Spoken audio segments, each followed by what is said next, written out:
Hi there, my name is Becca, and I'm going to take you through a quick overview of how to plant wildflower seeds.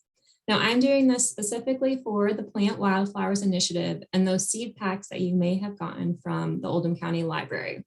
But this demo will apply to any perennial wildflower seeds, as well as annuals that can handle a little frost, which are often called hardy annuals.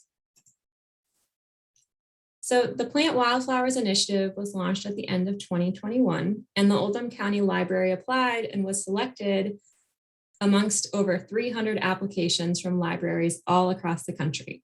So this is a national initiative to engage communities and expand understanding and appreciation for the role bees and other pollinators play in healthy ecosystems. And planting wildflowers is really the perfect way that you can participate.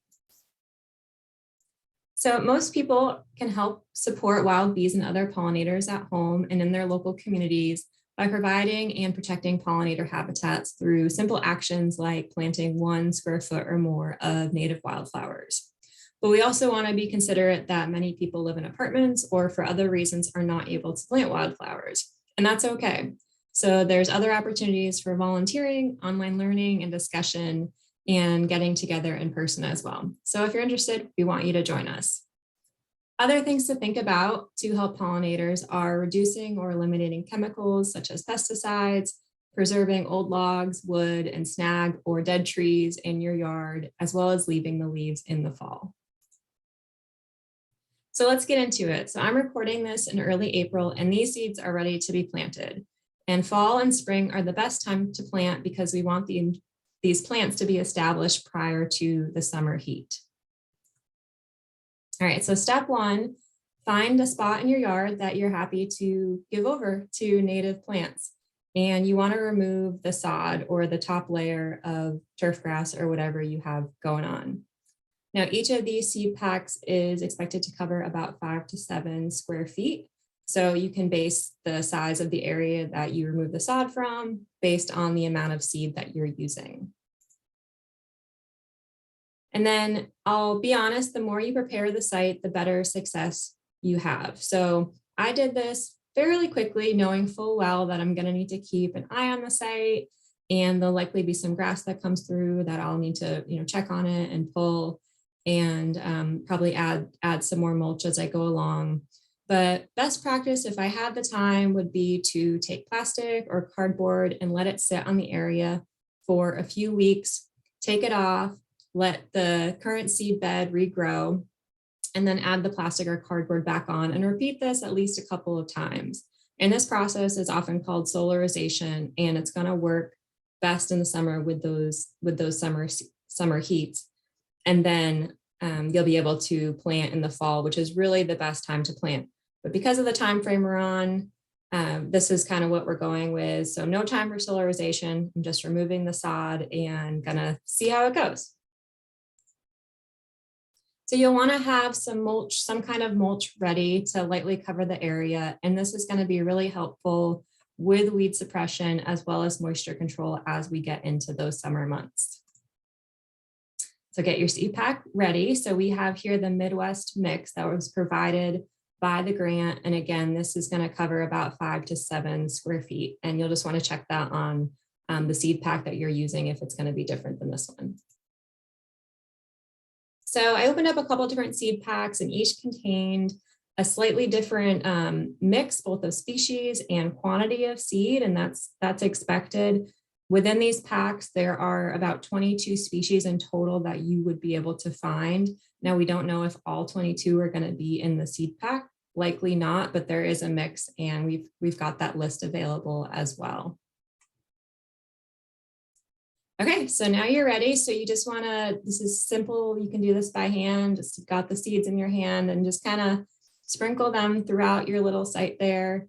Try to get a little bit of an even distribution as much as you can. And then I went and I added that mulch. I added a light cover of mulch. I took that sod that I took off and I created a berm around that area. This is similar to if you plant a tree, very similar practice.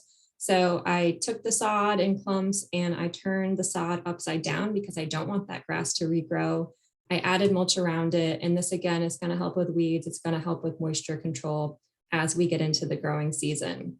I took a flag and I put it in the center of the site because I'll know I put this there and I'll know what it is, but depending on your yard, you might not know, especially if you've got multiple people doing maintenance in your yard. So a flag or some type of identification so that you remember where you put your seed is really important to long-term success as well. All right, we got our seed pack here. And that's the basics. I'll just go over a little bit more information if you want to get involved. So there are several events coming up between our CurrySpork Watershed program, as well as the Oldham County Library to join with. On April 13th, we've got our local watershed group, Friends of CurrySpork. We're doing a nature walk at Creasy Mahan. And on April 19th, the Oldham County Library is doing a teen craft mason bee house project. And April 20th, I'll be back online to do a design your own pollinator garden webinar. May 3rd, we're going to actually plant a pollinator garden at the LaGrange Library. And you can contact me to sign up for that. We'll be looking for volunteers. And then later this season, we're going to have some bio blitzes and some seed swaps as well. So stay tuned for that. And also remind you that this documentary, My Garden of 1,000 Bees, this is free to watch. So if you haven't seen it, if you weren't able to join us last week for our kickoff event, then I definitely encourage you to check it out. It's a really wonderful documentary. You'll get awesome close-ups of pollinators, flowers, and bees, and it's about an hour long. And just a little quick overview of our CurrySpork Watershed program. So I'm the watershed coordinator for this program that's based out of Oldham County. It's a grant-funded environmental program, and we engage the community in efforts to reduce pollution and protect waterways. So that includes stream restoration, tree plantings, rain barrels, rain gardens, pollinator gardens, septic system repair, and more. And again, please join us if you're interested in any of this work. You don't necessarily need to live in this area to join because a lot of what we do is applicable to everybody. So here's my contact information, and the best way to find out what's going on is on Facebook. And just a quick reminder, this is supposed to be fun, so we don't try to have hard and fast rules. Have fun with it, get your friends and family involved, and good luck, and reach out to let us know how it's going and if you have any questions. All right, thanks for watching.